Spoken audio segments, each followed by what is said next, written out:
Welcome back to OtakuDaiKun. It's time to continue my presentation of the lore of Fate Apocrypha. Another tidbit is the concept of a self-gesh scroll. It's basically a mage's contract that will force themselves to uphold the terms.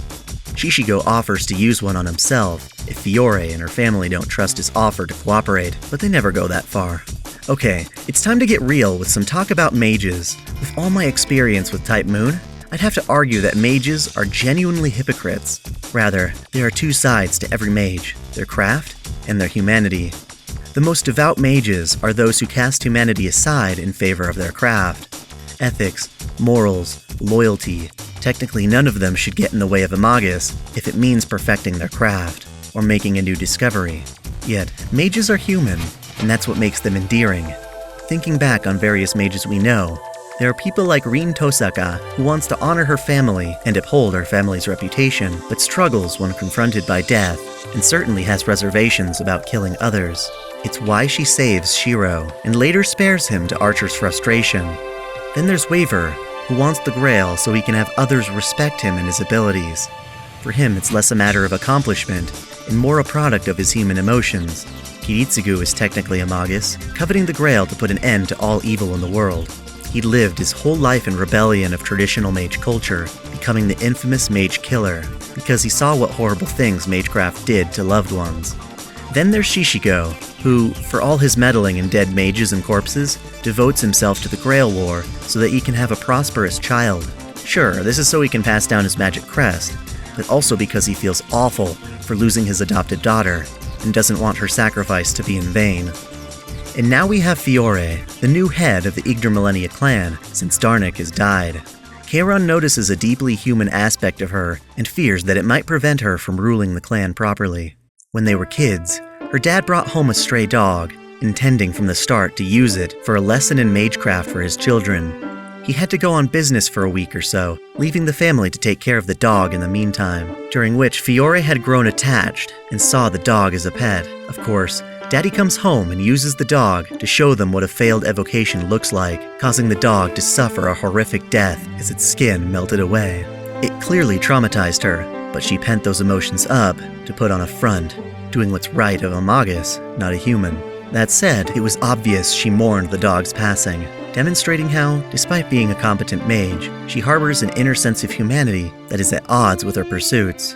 Charon brings this up to Kaules, knowing that he can't look after Fiore as her servant for much longer.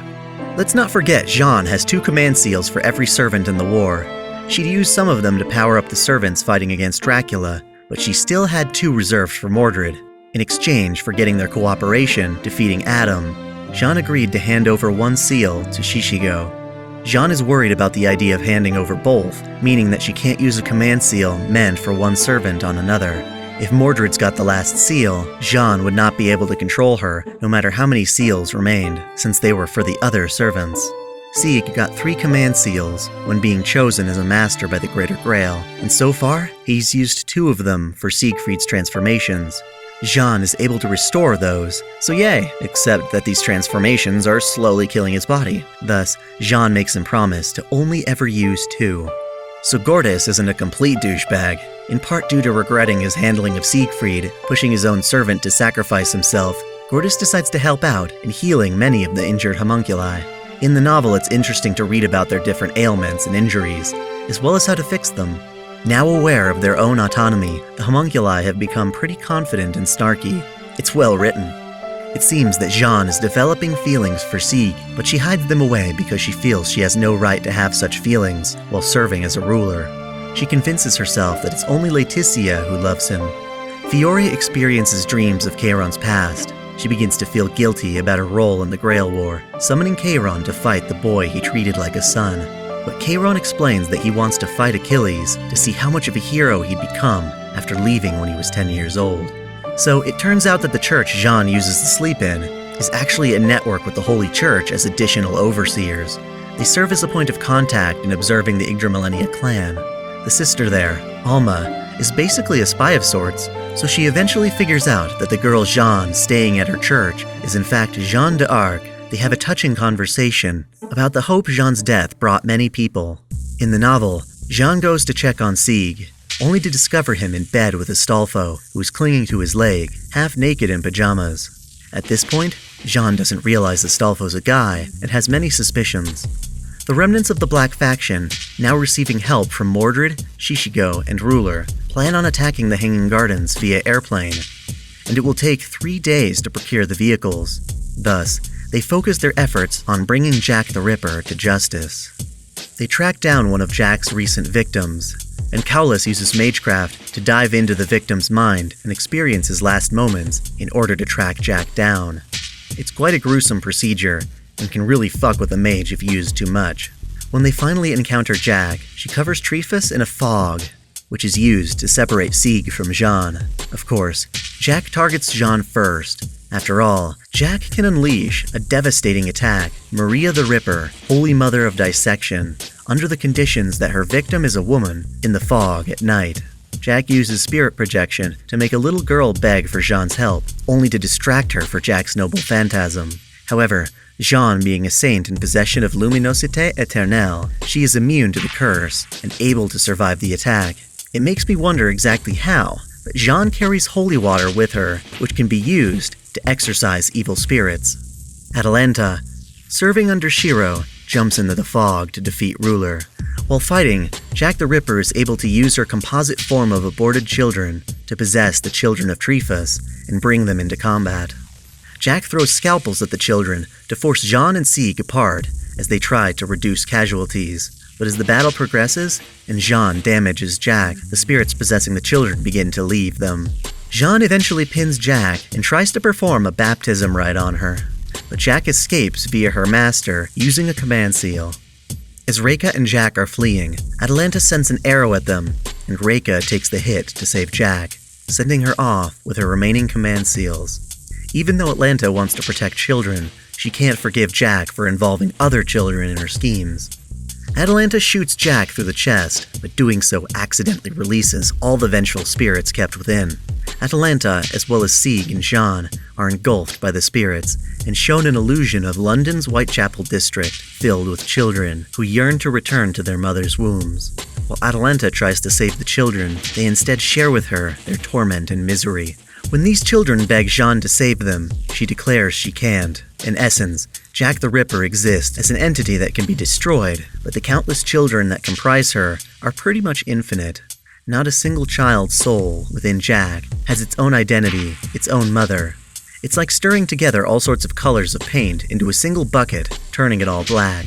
Once fully mixed, one cannot hope to extract any single color from the mixture. At least, Jeanne herself lacks the ability to do so. In fact, if left alone, the amalgamation that is Jack the Ripper will continue to encapsulate more suffering children, transforming them into evil spirits that cannot help but harm others. So instead, she finishes her baptism rite to mercifully destroy all of Jack the Ripper. Atalanta argues with Jeanne about this, failing to understand that this isn't a matter of whether or not the children should be saved, but whether or not they can be saved. We encounter the fact that Jeanne never once thought of herself as a saint.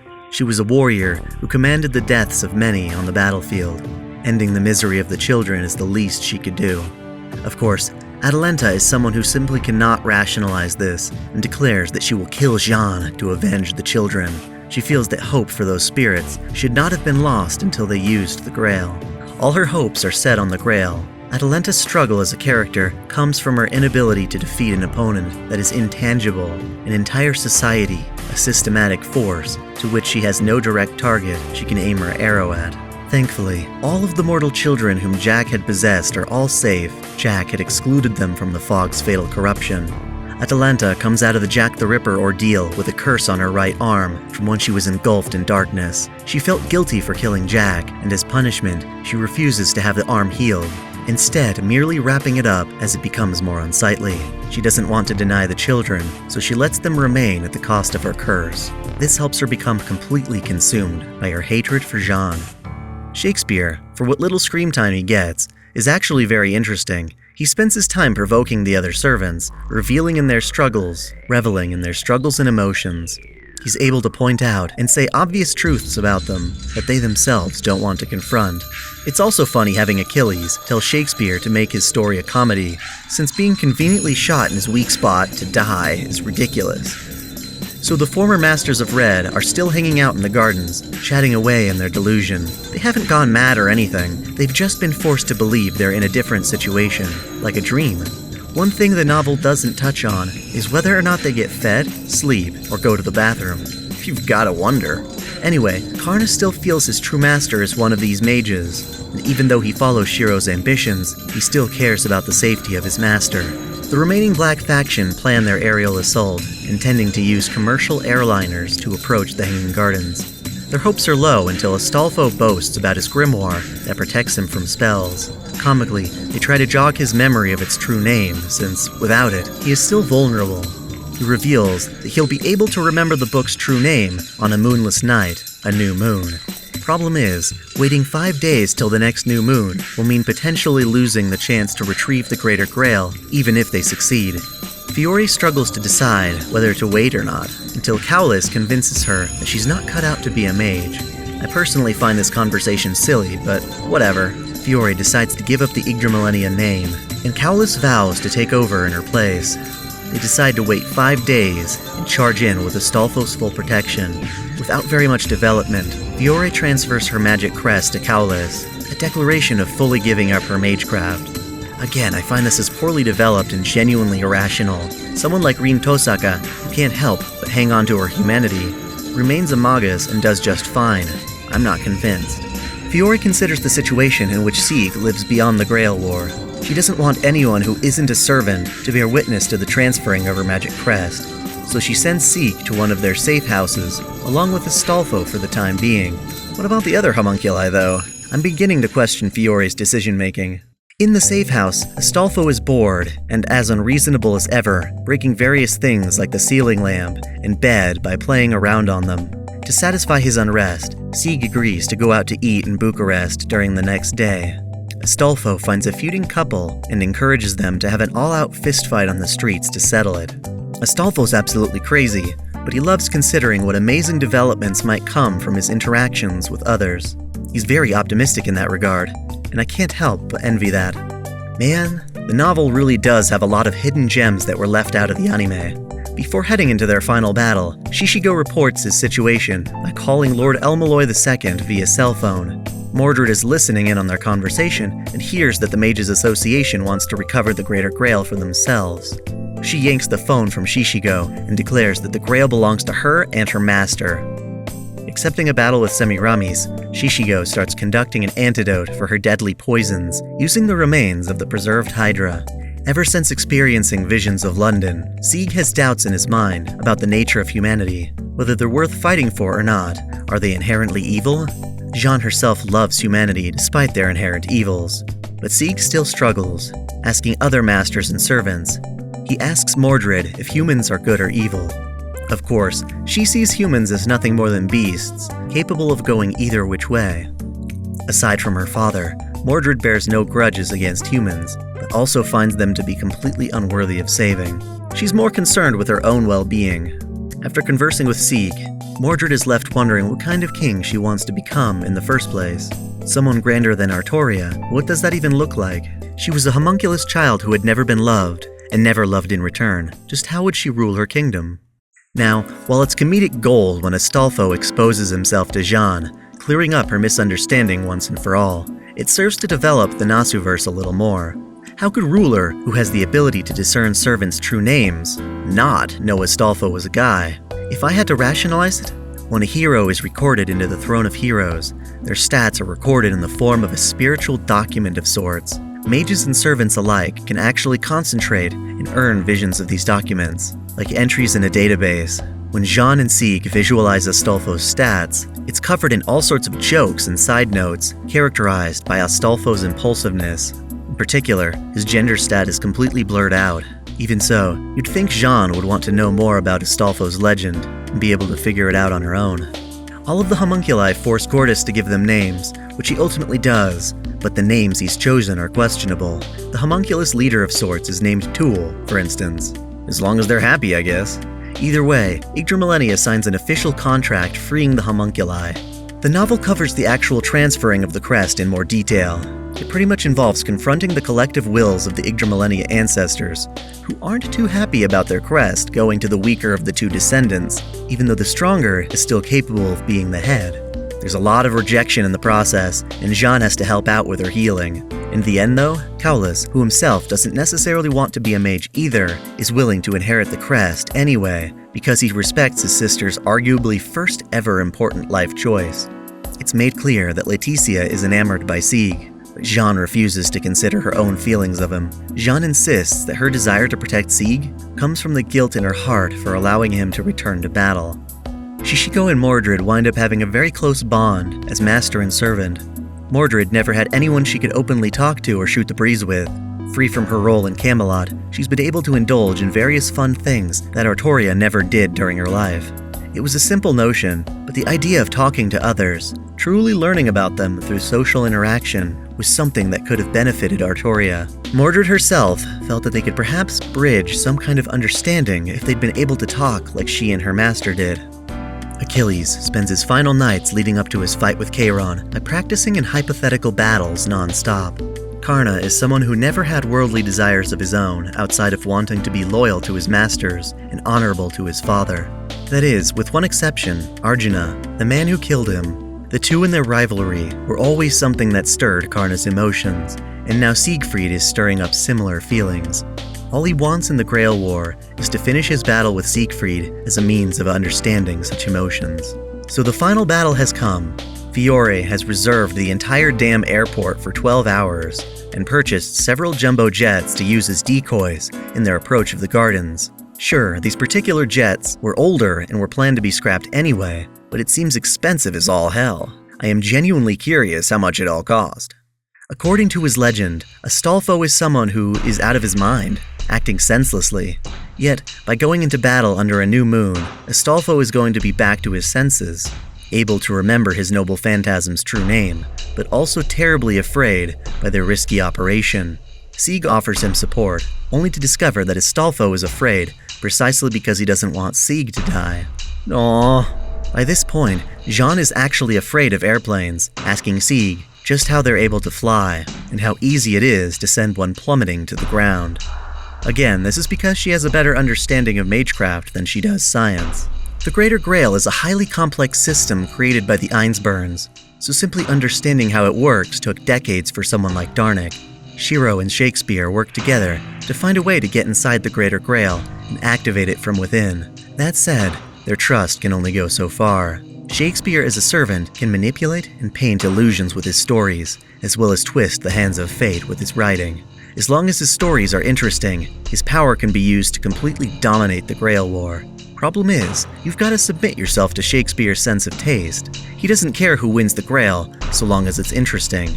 Thus, Shiro orders Shakespeare not to write a tragedy about him. Pretty smart move. Shakespeare wanting to write the story of this Grail War as a tragedy is very likely. Attempting to make contact with the Greater Grail, more often than not, results in becoming absorbed into it. Shiro knows this, and rejects all of the positive feelings the Grail sends his way. The Lesser Grail that manifested as servants began to fall was also captured by the Red Faction and sealed in the Hanging Gardens, an estate where it can't be activated by the souls of fallen servants. Shiro can't destroy the Lesser Grail because it might cause the Greater Grail to malfunction, but he can't activate it either. After all, Shiro is trying to alter the Greater Grail system itself. He needs to get inside and encounter Justiz Liegerich von Einsburn. If Shiro were to use the Greater Grail for its original purpose, reaching the root and obtaining the third magic, he could materialize the souls of all humans, ascending them to more advanced forms of being. Humans, as mortal creatures, are flawed. We kill each other, compete for wealth and power, and teeter on the boundary between good and evil. It's arguable that there's no way to make everyone happy under these conditions. But as immortal souls, this competition, this malice, this chaos, could be avoided entirely. This sounds like a good thing, right? Well, that's ultimately up for debate. In the case of Shiro's ideal world, all living beings will be immortal souls, but they will be removed from the mortal needs that bring them hatred and evil. Even if these souls can feel love, Characters like Jeanne and Seig find value in the struggle of mankind to be good in spite of evil. The value of goodness comes from opposing evil, and Shiro's salvation robs humans of that struggle. It's more a debate of whether or not one can have faith in humanity's capacity for good. What I find interesting about this is that I personally can't say for certain which path is correct, and it's this ambiguity that makes it all the more believable people would fight over the outcome. On another note, just why would Semiramis ever want to betray her master Shiro? Put plainly, because it would be a spectacle. She's seen both great kings and warriors crumble and flee, but she has never seen a saint fall to despair. Thus, regardless of her affections for Shiro, regardless of her role as a servant, curiosity and cruel nature provoke her so. She admits that she's equally curious to see what would happen if Shiro were to succeed in causing a genuine miracle. She predicts it'll be boring, too happy and virtuous, but maintains hope of being surprised. So here it comes, perhaps the strangest part of the story. 10 jumbo jets come charging the Hanging Gardens, with Kairon and Jeanne atop too. Their mana traces are muddled, so Semiramis and her team can't tell which jet is important. Your sense of physics should immediately inform you that it's impossible to stand on a jetliner going 300 kilometers an hour. But this is Fate, you dummy. But let's all agree the servants possess enough strength to overcome the wind resistance too. They can do other crazy shit like survive bullet wounds and explosions. So it's not that big a stretch, plus fighting atop airplanes is cool. The gardens are protected not only by the red servants, but also 11 pure black plates over 20 meters in length floating around the gardens. The Tiamutomu Umu, 11 black coffins, which had shot Rider of Black down to the ground before. Achilles fights against Kairon atop the plains, destroying 6 of them in their feud. After struggling to hit Kairon, Achilles decides to abandon his chariot and fight on foot, dismissing his horses. The anime doesn't say this, but Achilles can actually speak with one of the horses, Xanthus. Eventually, so they can have a fair fight, Achilles uses his spear to project a duel field where they can duel unarmed and uninterrupted. While Achilles defeats his teacher, he still takes a hit in the heel from Kairon's Antares snipe, removing his immortality. In his final moments, Kairon makes a request of Achilles to loan one of his noble phantasms to the Black faction. Thus, when he encounters Astolfo during the assault, he gives away his shield. Atalanta confronts Jeanne inside the Hanging Gardens, compelling her to go full out. She activates her noble phantasm, Agrias Metamorphosis, transforming herself into a wild beast. They fight, but Achilles eventually shows up, wanting to free Atalanta from her rage. He battles against Atalanta, not wanting to see her in such a state, because he fondly recalls his father Peleus, telling him stories of her exploits on the Argo. He didn't want his image of her ruined by her current state. During his original life, Achilles had regretted to kill Penthesilea, someone he saw as a beautiful person. As she died, she had cursed him, saying he would slay someone beloved to him. After all these years, Achilles fulfills this curse by striking down Atalanta while also mortally wounded. He understands her earnest desire to save children, and the two tearfully fade away together. On her way to Shiro, Jeanne first encounters Shakespeare, who uses his first folio to take her through various moments of her life. She's forced to admit from the illusions that she too loves Seig, not just Laetitia, and she's been biased in her job as ruler. Furthermore, she is enlightened to discover how her greatest knight, Gilles de Rais, fell into despair after her death. While he barely functions as a servant, Gilles appears in his saber form. Meanwhile, Mordred encounters Semiramis and fights her to the death. Semiramis makes full use of her buffs from the Hanging Gardens to summon phantasmal creatures and her deadliest poison to bring Mordred to a near-death state. Shishigo breaks into the room and injects Mordred with the antidote he had made from the Hydra. This gives Mordred enough strength to deliver a fatal blow to Semiramis, putting her out of commission even though she doesn't immediately die.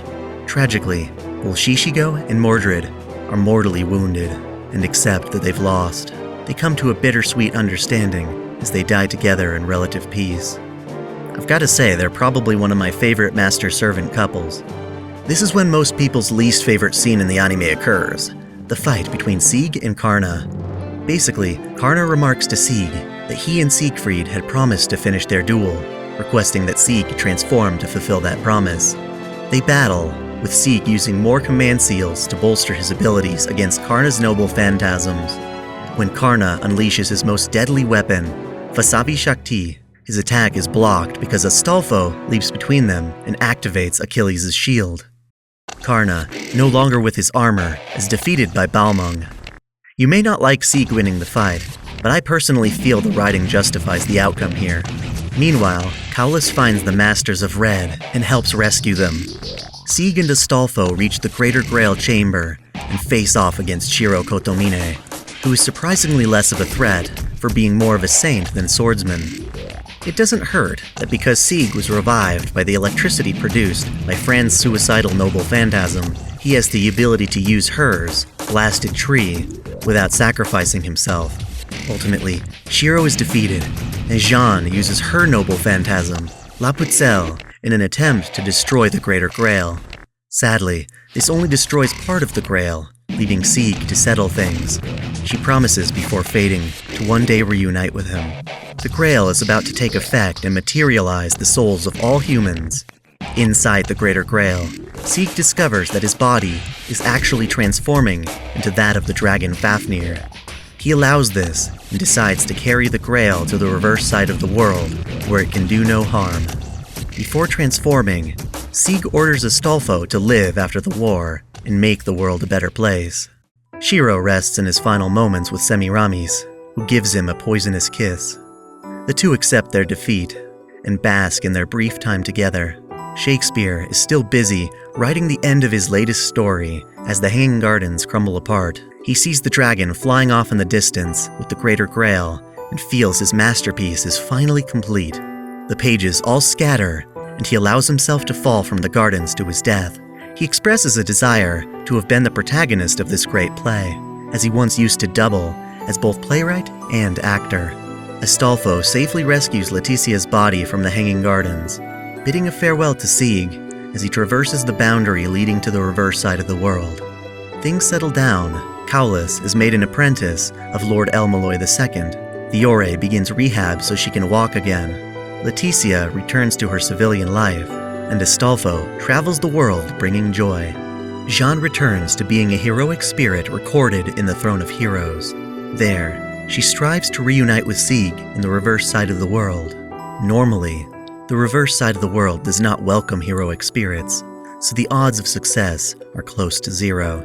Regardless, Jeanne makes a nearly infinite number of attempts, and eventually succeeds in meeting Seig once more, where they can be together for all eternity. This concludes my take on the lore of Fate Apocrypha. I thank you all for watching this series to completion. If you enjoyed this video, then be sure to share it with others, give it a like, and comment below. Be sure to check out the entire playlist I have of various servant lores ranging from Fate Stay Night, Zero, Extra, Apocrypha, and even Fate Grand Order. It's my goal to cover the lore of every single servant in the Nasuverse, and I'd appreciate it if you all come for the ride. If you'd like to support the channel in creating more rich content, please consider becoming a patron or donating with the Super Chat feature during my weekly live streams. As always, be sure to subscribe to OtakuDaiKun and enable notifications so you can be up to date with our latest anime lists, reviews, discussions, lore videos, let's plays, and holy waifu wars. Until next time, celebrate your fandom.